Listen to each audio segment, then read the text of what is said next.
Hey everyone, welcome back. So today I'm here with the league starter video that I want to make for Toxic Rain. So last league I actually played a champion and it went pretty well and I felt pretty tanky.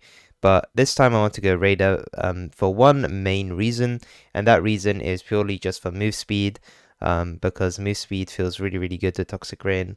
And you're gonna need, like, you need to dodge as well, and champion just felt a bit clunky in that way, even though I was tanky. So yeah, let's quickly go over what I've done here. So let's first talk about the nerfs to Toxic Rain, because we all know that Toxic Rain actually got nerfed here overall, even with the changes to quivers. So I'll explain this here. So if we go into my configuration, it's about a 17% less damage that we'll have next patch, and you don't need to put this in the custom modifiers if the POB has updated for the patch, but as of recording this video, that's not been added yet, so that's why I'm doing it manually. And the reason I can do it manually is because they stated the specific amount that's getting nerfed. So the actual exact amount is 16.5%, but I just rounded it up. So be it not exactly 17% less damage, but I put that there anyway. And the resist I just put here, so I don't have to individually put resist on gear, and you guys are just gonna have to cap your res depending on what you get, which makes it really easy for me and makes it easy for you, because you won't look for specific res on specific gear. You'll just be trying to figure out your res on your own, which is how it should be. Okay, so how does this work? So I'm going to actually start off with the Ascendancy, because I think it's really important to go over this. So first of all, we take Way of the Poacher for the Frenzy charge. Now, honestly, this node isn't giving that much damage, right? But the main thing about it is that it gives Frenzy when you hit a rare unique enemy, which is really good. And it also gives Frenzy on kill. Now, this is really strong, because even though we were going to be running Blood Rage, which I think I took out, but you should definitely be running Blood Rage. Let me just add it back. I took it out because I was doing some testing with Life Tap, and you can't really run Life Tap and Blood Rage together because you don't have the regen. But yeah, this Blood Rage in there, I'm just going to put it there. And yeah, so even though we run Blood Rage, you don't get Frenzies in boss fights. And just to show you how much of a difference Frenzies make in terms of damage is, having this damage, it's like 800k in a boss fight is really important. So that's why we take this node over here. And then you're probably wondering why we didn't go for Avatar of the Slaughter. So the reason is that we can't really stack Frenzy Charges on this build, even though we're close to this one. They just don't give enough value for what they are. And this one's all the way here, so there's no way we go all the way there. Just for a Frenzy Charge. So yeah, it's not really worth it, but you only pick up this one because it's literally just 2 points, really close over here. So yeah. Next up, we go for the Quartz Infusion. So next league, something really sad that they're doing is that they're removing this bow mastery that gives phasing on kill and gives you movement speed while phasing. I personally think this was a mistake by them to remove this, because it's a really nice mastery and it doesn't even give damage or anything. It's just nice QOL. But we negate that problem by just getting phasing with this node. And then we also get 40% chance to suppress spell damage, which is really important, because it allows us to not take too much on the tree. As you can see, we have a capped spell suppression over here. And you're probably wondering how, and it's because we are using Adzuri Step, which is really important. But if you can't get Adzuri Step, you can always take some suppression nodes like this to make up for it, or take suppression wherever you can to make up. And you can even go Magebane, right? Magebane will definitely allow you to. So say, for example, you didn't have Adzuri Step, your spell suppression is 78%. Just take Magebane and it's 98%. It's really close. But since we don't need Magebane, I don't take it. But yeah, it's a very small thing. Like it is able to work around. So yeah, and I know Adzuri Step is quite expensive early. That's why I just stated that option. Okay, so next up we have the Onslaught. So attack speed is really cool for Toxic Rain. It's how you get your damage and get your overlaps going. So this Onslaught, it just gives us Onslaught, and this gives Onslaught effect, and it also gives more chance to evade attacks during Onslaught, which is really helpful, because you can see it takes our evade chance from 84 to 92, which is really nice. And our evade chance is actually really good in this build as well. It's almost capped, which is really nice. So yeah, that is the ascendancies explained. And those ascendancies mainly are making us really fast. As you can see, we have 170% move speed, which is, it's not that fast, but it's, much faster than the champion, which only had like 70% move speed. So yeah, it's pretty nice. So let me go ahead and explain the tree, and I'll quickly say that I didn't use clusters because clusters are, especially chaos clusters early, are really expensive, so I didn't want to put it in the league starter variant of this, but it's up to you. Like, clusters are really, really strong for this build, and you drop a lot of points. As you can see, we kind of go, it's really wonky, this tree, right? So clusters fix this problem because getting damage on the tree with Toxic Rain actually runs out and we end up being inefficient for damage, but clusters make it so that it's back to being efficient again. So it's up to you, but I'm not going to be adding clusters in this video because I think they're just too expensive early on, especially the large cluster. Okay, so what we're doing with the tree, so we go up here for the projectile damage and we take it over the attack speed, mainly because the projectile damage just gives us more damage. If you guys didn't know, Toxic Rain actually scales with projectile damage, so if you can get increased projectile damage anywhere, then you can get increased damage. As you can see here, it says modifiers to projectile damage apply to this skill's damage over time effect. So yeah, that is really, really nice to know, and you can actually use this on clusters as well. So if you have like eye-to-eye repeater, which I think is a really popular way of scaling projectile damage, you can get a lot of Toxic Rain damage, which people don't actually know about. So yeah, then we take Aspect of the Eagle, mainly because it's 2 points for a lot of damage. As you can see, it's a lot of damage for 2 points. You can see here it goes from 3.9 mil to 3.5 mil, which is, it's a big difference. So yeah, and then we go down here for Heart of Oak and we take this spell suppression and move speed, intuition, and then we take the life mastery for vitality, and then we go up here for Master Fletcher and Fervor, just because this gives too much damage to not take. I know it looks a bit wonky and it's a lot of points, but as I said, because we're not running clusters, this is what we have to do at the moment. We go up here and we take Charisma, and then on Charisma we take the Reservation Efficiency because we're going to be running Vitality, Malevolence, and Grace, and the only way we can run all of those is to take this and also take the Grace Reservation Efficiency, and then obviously the Vitality Reservation Efficiency to actually run everything smoothly. So that's why we're doing that. We go up here and we take this Chaos Mastery, that gives Effect of Withered, which we will be withering enemies, especially bosses, guys, because we have Withering Touch support on our Ballista setup, so that's why we're going to be doing that. So yeah, this just gives a lot of damage, right? 5 multi, 5 multi, and then it gives 10 multi, so it's just pretty good node. And then we go down here and we take Revenge of the Hunted just for some life, and it also gives Spell Suppress while on full life, which is kind of nice as well, but we won't ever be utilizing this full life mechanic of spell suppression because we're using Blood Rage, so we might not be full life that much. Even though we out regen Blood Rage, I don't know, sometimes you can just, it feels a bit unreliable.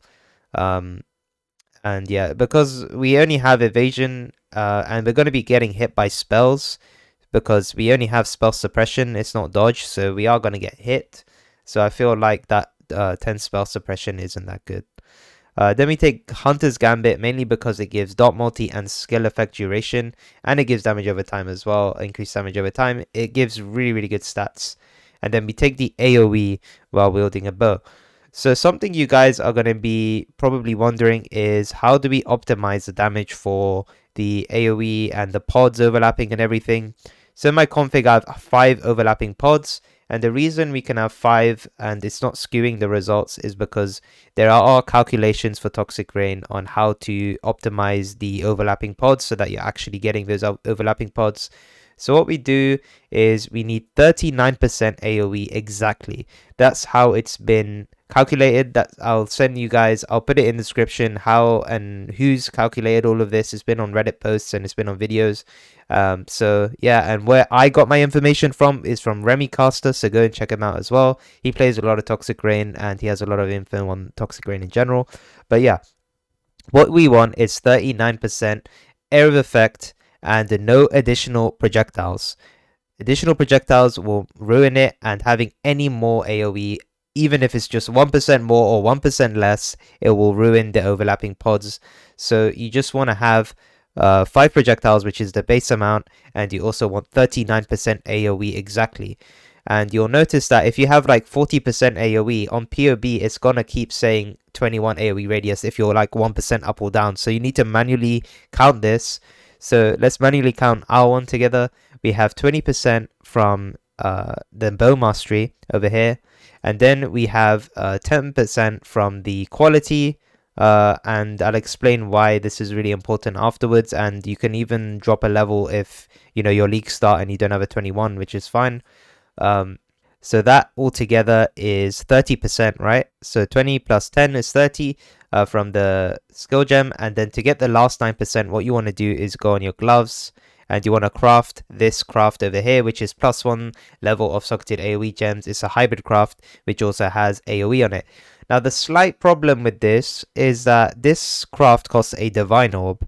And the problem is that the roll is like 8 to 9%, right? See, as you can, 8 to 10%. So if you get unlucky, you might have to spend a bit of divines, but it is worth it because at the end of the day, it's a difference between 4 overlapping pods and 5, which is a big difference, right? So you need to keep that in mind when it comes to currency spending, that yeah, okay, it's actually worth it to spend that much. So yeah, let's carry on with the tree. We just go up, we take this life, we take the entropy over here, gives skill effect duration and damage over time. And we go here and take the life with the 50 life mastery. Then we go up and we take growth and decay. And this is really good because it gives skill effect duration on the mastery. And then we go up and finally take atrophy, which is skill effect duration, chaos damage. So as you can tell, we're scaling a lot of increased damage, skill effect duration, and chaos damage over time multiplier. For jewels you want to go for is something like this. It just has chaos dot and life. They shouldn't be that expensive to make, but if you want to go SSF about this, you can just go and harvest and like reforge chaos or reforge life until you hit something like this. It's not very difficult. And the what else you can look for is increased damage, and you can look for attack speed with bows or whatever. Any attack speed is good because you just scale a lot with attack speed. Okay, now we go down here, we take reflexes. Reflexes is really good because it gives you additional 10% chance to suppress, and then you also get suppression from the small nodes. Then you go down here for profane chemistry. We take obviously the skill effect duration and then 10% more skill effect duration. Then we go up to constitution and go up and take more skill effect duration. So the reason we scale so much skill effect duration is just because it allows the toxic rain pods to stay on the floor longer. So if it stays on the floor longer, it can actually overlap more frequently, which is overall increasing your damage. So yeah, that is the tree explained. And now I want to go into the skills. So we got primary toxic rain setup. So this is the self-cast part of it. This is where most of the damage is coming from. As you can see, it's 2.4 million combined DPS with Mirage Archer. So yeah, we use faster attacks, but you can actually replace faster attacks if you want. It probably gets outscaled by other things like an Empower, but of course you're not going to have Empower early. Cruelty doesn't really work. Conk Effect is bad because it ruins the AoE. And I guess you can run slower projectiles, but it might feel weird, and I haven't tried this.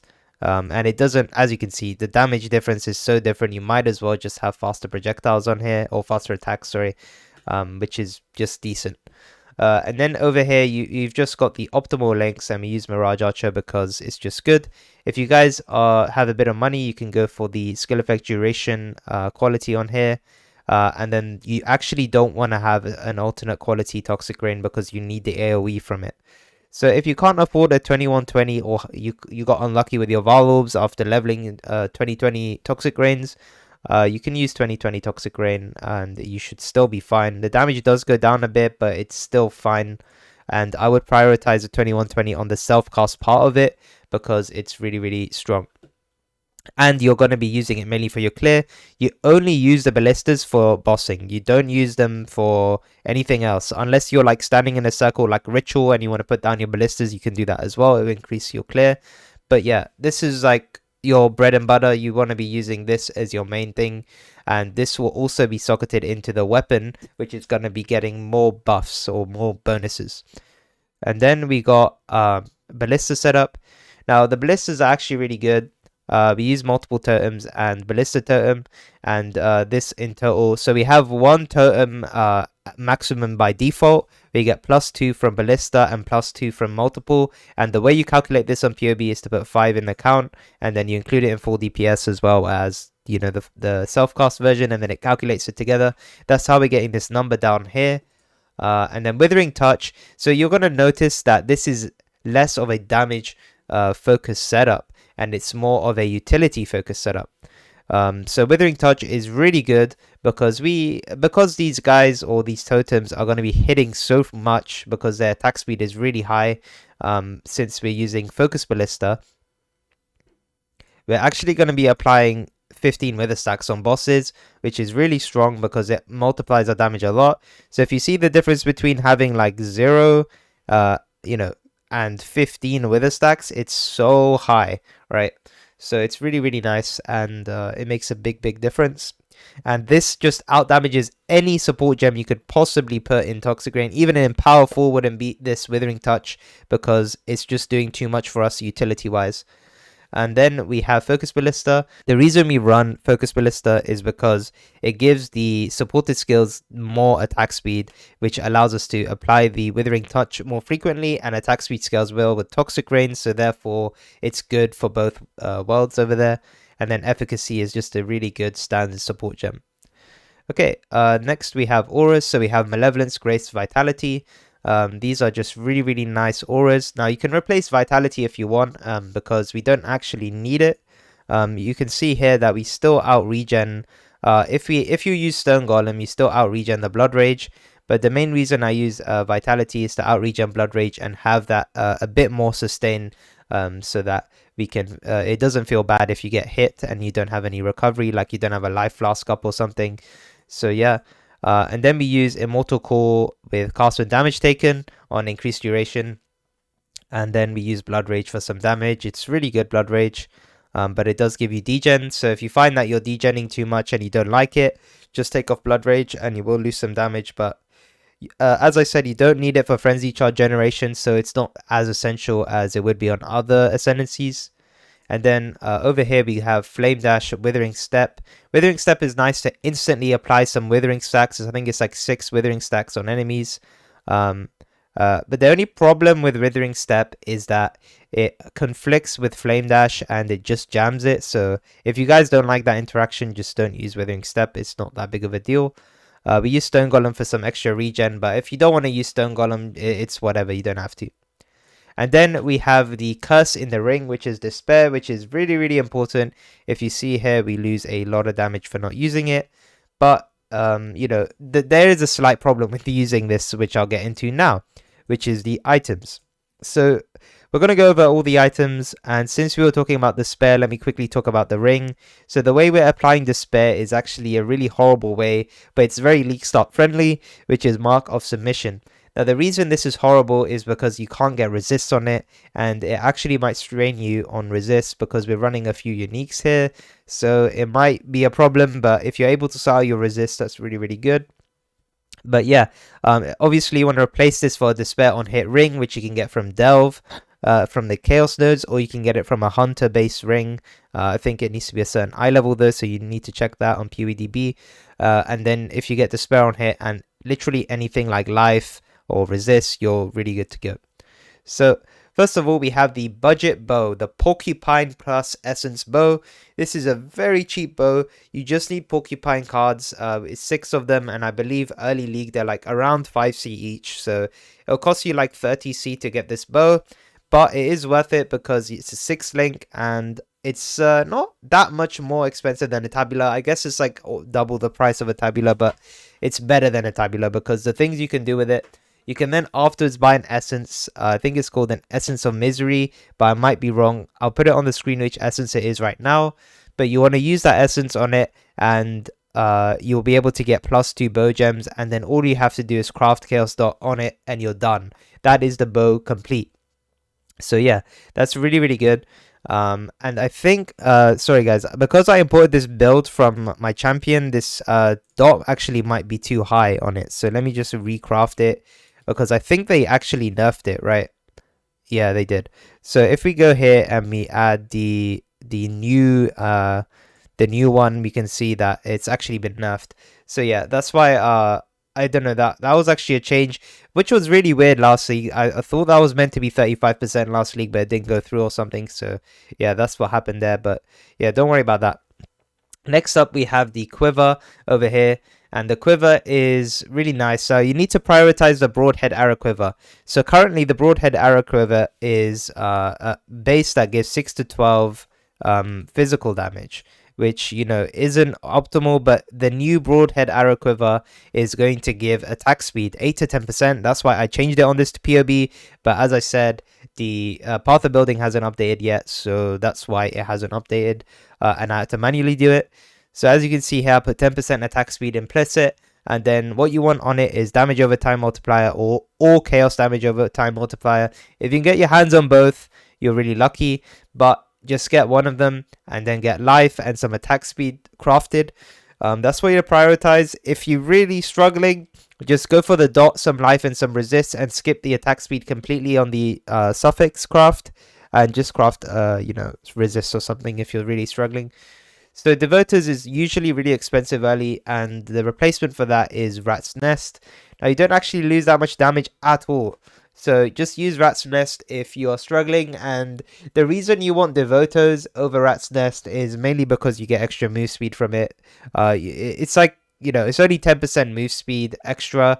The other good thing about Devotos is that it gives some chaos res, which is kind of nice, but it doesn't matter that much. And it also gives some armor, which we are scaling a little bit, so it does help against fizz damage a bit. As you can see, go from 49% fizz reduction to 53, but it's obviously not a big deal. So if you're on a budget, Rat's Nest is like 1C, so you can definitely go for that. For the body armor, we have Cherry Bones Malevolence, sorry, I completely butchered the name, but yeah, this is not that expensive, but I think last league it was actually really expensive. So just go for a rare or a tabular in the meantime if you want. For the Ballista Totem 6 link, that's completely fine as well, because I understand that getting a 6 link Cherry Bombs is going to be expensive early, so I wouldn't recommend it. And then for the boots, we're actually using, sorry, this is the gloves. So for the gloves, you want the craft is the main thing about it, and then go for life, resist, chaos dot. Those are the important stats on there. And then we have Enquiries Step. So Enquiries Step is really good because it gives us a spell suppress, it gives us a high evasion amount, and it gives us a lot of move speed. The only problem with these boots is that they're quite expensive. So as I said earlier, if you are on a tighter budget, just go for normal boots with life resist move speed, and then go ahead and just get Mage Bane, and you'll solve your spell suppression really easily. Next we have the amulet. So on the amulet, you want to focus chaos damage over time multiplier and life, and going and anoint corruption, because it gives you withered effect, which helps you single target a lot. Now, to get this amulet, you just want to go in Aberrant Fossil Hunter Amulets. Now, the only problem with this is that Hunter Amulets this league, and just in general, are usually really expensive. But this league, it's going to be even more, because Hunter is no longer part of the main Atlas. So you're going to have to fight him in some external map, which is going to be much rarer than it normally would be. So this is a really big problem here. So, you know, if this is the case and you really can't get your hands on a Hunter amulet, then just go and get some amulet with life and some res, right? That's like the best you can do here. Okay, so now we have Mark of Submission. Mark of Submission is, you know, horrible ring, but it still allows you to apply Despair. But if you're struggling a lot with resists, then I wouldn't recommend running this ring. Only run this if your resists are okay if you run it, and your attributes as well, because your attributes need to be taken care of too. So just keep that in mind. And then next we just have some ring with strength and life. Now obviously get resist on this ring. It's really important. And then we have a belt over here, and I crafted armor and evasion, but obviously you don't need that. You can just get life and resist. That's what you really want to prioritize. So something about this build is that these flasks aren't giving any damage. So if I disable all these flasks, as you can see, my damage stays exactly the same, right? It's exactly the same. I didn't skew the flasks in any way. The flasks are purely for a defensive boost. As you can see, we've got increased evasion with Jade, so this is giving, you know, a decent amount of evasion, but you don't need this, so replace it if you want it with want something else, since we're already running Grace and a lot of evasion on the tree. Granite Flask we're using for Fizz. This is quite important because it's taking us from 30% fizz reduction to 50%, which is pretty high, and you really do want some fizz reduction because if you get hit by fizz damage, you don't want to get one shot. And then we got the Quicksilver here with Adrenaline. Now, the Adrenaline roll is really bad on here, but this was because it's League start, so you're probably going to have a bad Quicksilver anyway. And then we have a Enduring Mana Flask, which unfortunately you have to use because you can't get minus mana cost on your gear yet because it's way too early. So that's why we just use Enduring Mana Flask, and this you should be able to use this to, maybe rebind your Mana Flask to spacebar or something, and you can just spam it, and it should be fine. And then for the jewel, you want to look for something like this, chaos damage over time multiplier and life. Just use Harvest to get that. So yeah, that is pretty much it. We have the configuration overview. There isn't really much to say here. We have the frenzy charges. We have the custom modifiers. Now, if you're importing this build after the POB update comes out, then obviously remove Toxic Rain nerf and remove, or you can keep gear resist because that's going to stay there for now because that's how I configure the POB. But yeah, we have overlapping pods, which is accurate because of the AoE scaling we have. And then we also have withered stacks, which is also accurate. There's nothing else here to tick, to be honest, because there's nothing else that really affects anything. So that's why we're leaving it like this. And if you want to see, our damage on a standard boss is much higher, which is really nice. So mapping is going to feel way better. Bosses are going to be a bit annoying, I will be honest, guys, until you start upping your budget a bit. So until you start getting like a starter endgame bow and you get an empower, your stuff is not going to feel that good. So what we do, we get like an empower here and then empower 3, for example. As you can see, the damage just skyrockets once you get that. But yeah, those are like the really quick upgrades you can get. And then obviously there is clusters to consider. 2 clusters take your damage to the next level too. So once you add all those things together, when you get a new bow, when you're able to get your clusters, and when you're able to get empower, you're able to really change your damage to the 2 really good like Awakening 8 endgame level. So yeah, that is it for this video, guys. I'm really sorry I couldn't put as much effort as I wanted to in it, but I'll leave you guys some resources in the description and a champion leveling guide that I made last time. But it will be a bit different to Ranger, I think, so it might not be very useful. But yeah, thank you guys for watching, and if you have any questions, you can ask me in the comments or Discord or whatever.